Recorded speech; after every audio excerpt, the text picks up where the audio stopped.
Greetings, friends. Today I won't be telling you stories of survival and heroic individuals.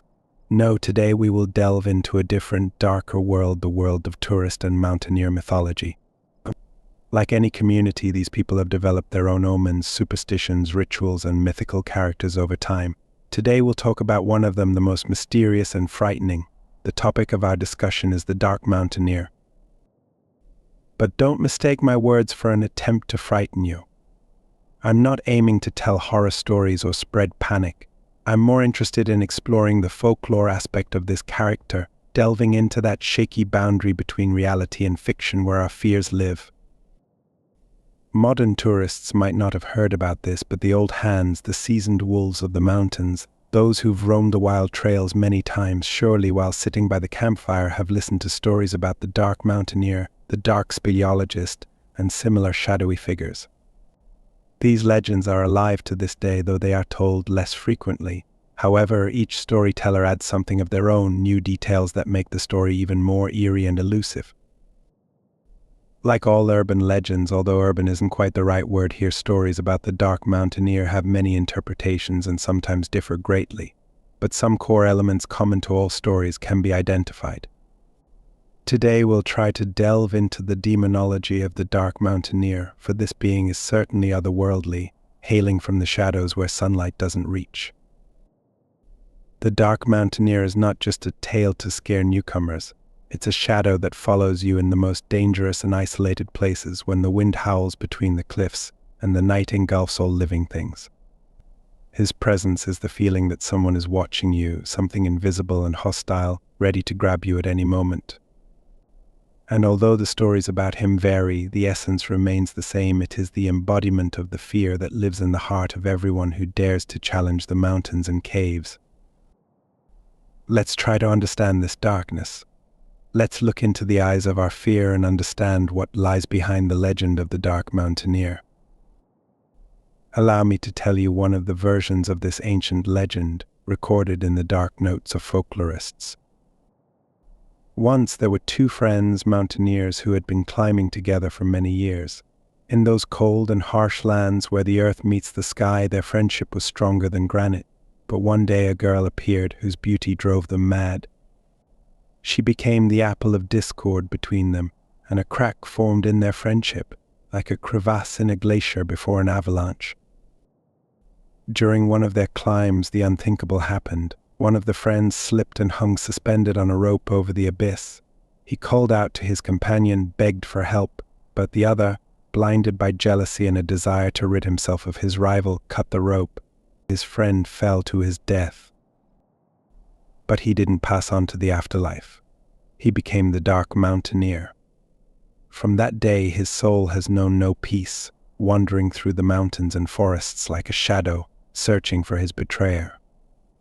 At night, when the camp is enveloped in darkness, he comes and peers into tents, looking for his former friend.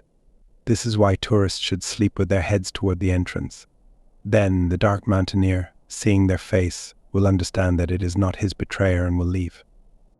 But if he sees their feet, he will grab them and drag the victim outside to look at their face. If you see the Dark Mountaineer, expect misfortune and impending death. He roams the mountains and forests, helping those in trouble but ruthless to those who misbehave in the mountains.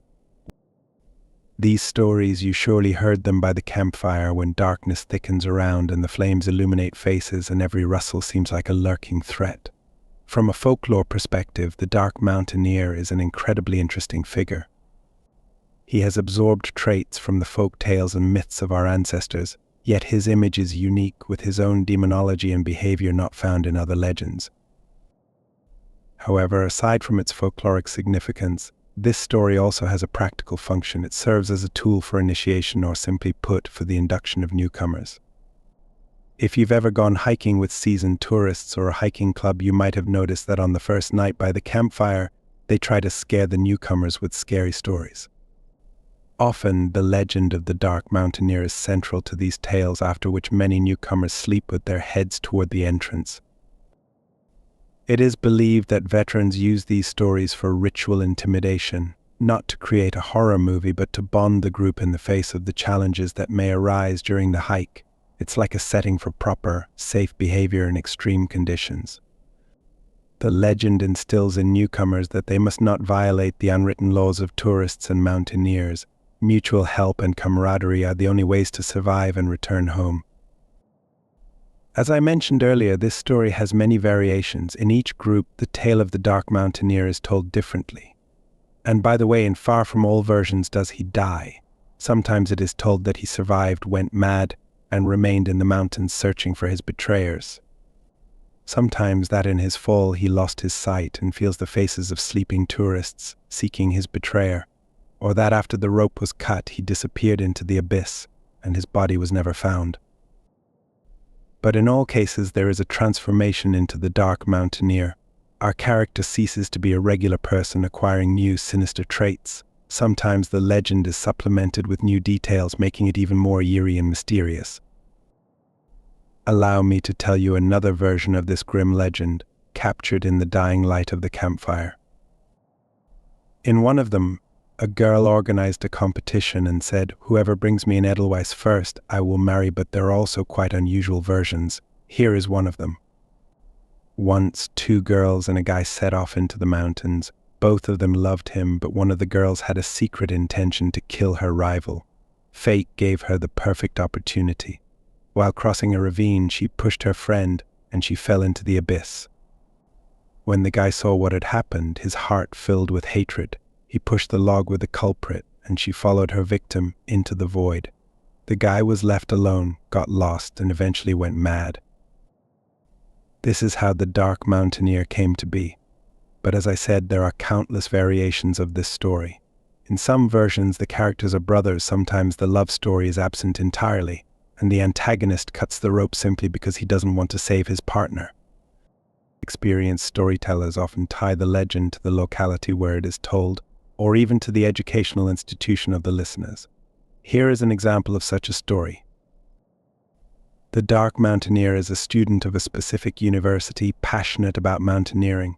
Together with his young and beautiful wife, also a student of the same university, he set out in the June of the 70s or 80s for mountaineering competitions.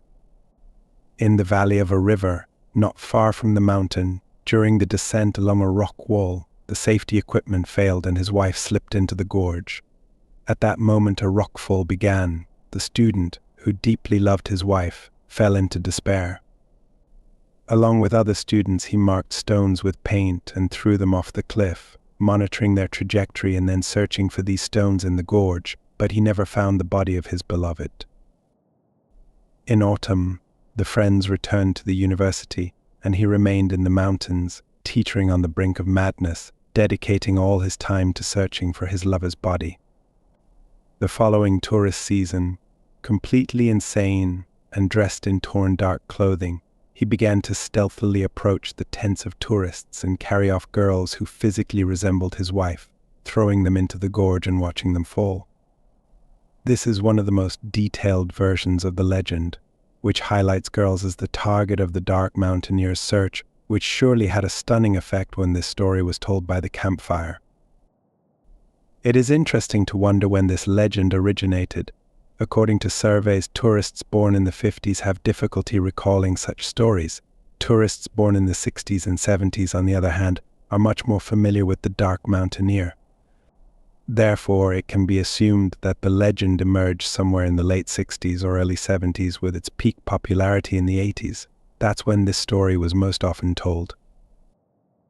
Now that we've covered the basics of the legend, it becomes clear that the Dark Mountaineer is more than just a tale to frighten. It's a myth that, like a fog, envelops the mind, instilling fear and respect for the mountains. Allow me to tell you about the appearance of the Dark Mountaineer, this eerie creature whose stories are passed from one tourist to another. Most often he is seen as a dark silhouette or as a regular mountaineer with a hidden face.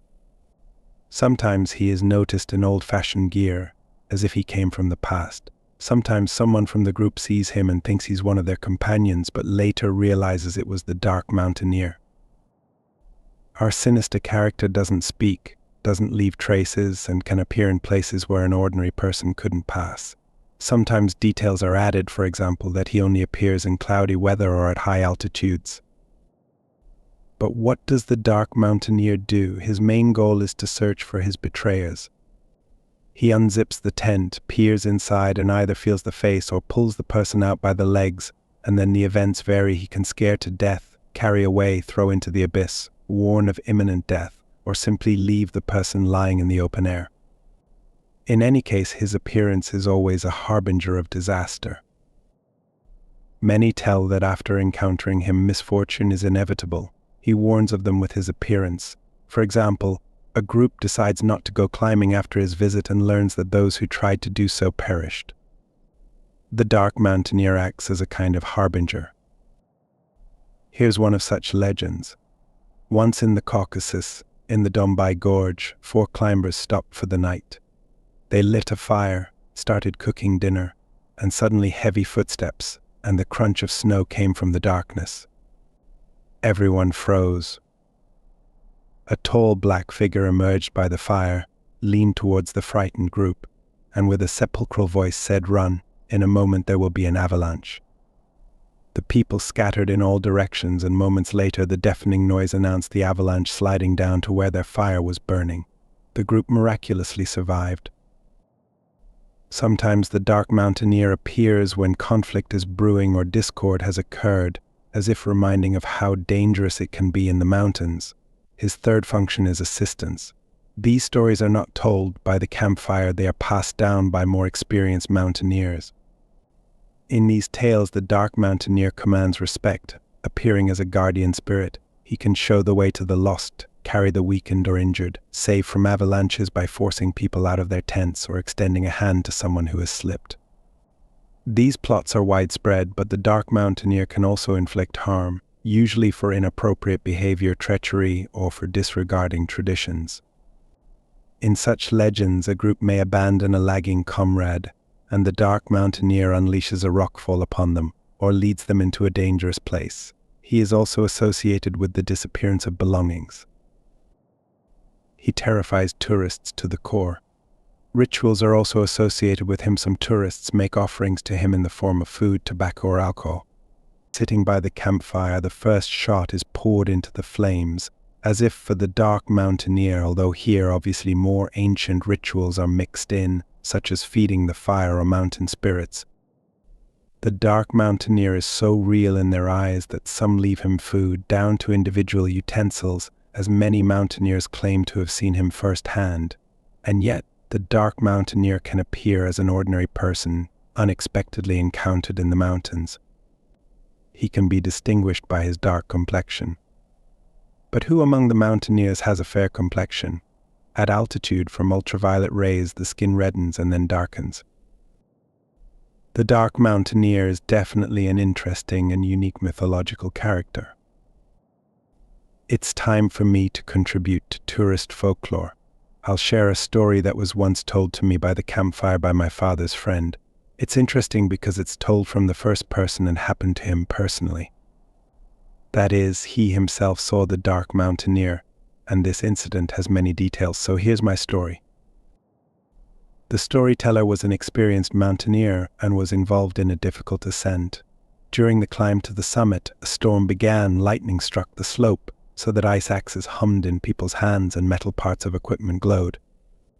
At some point, fear enveloped them, and he began to think that they wouldn't be able to descend. Death was near, it already felt them, like a predator before the final leap. And then he turned his head and saw an alpinist a few meters away from him.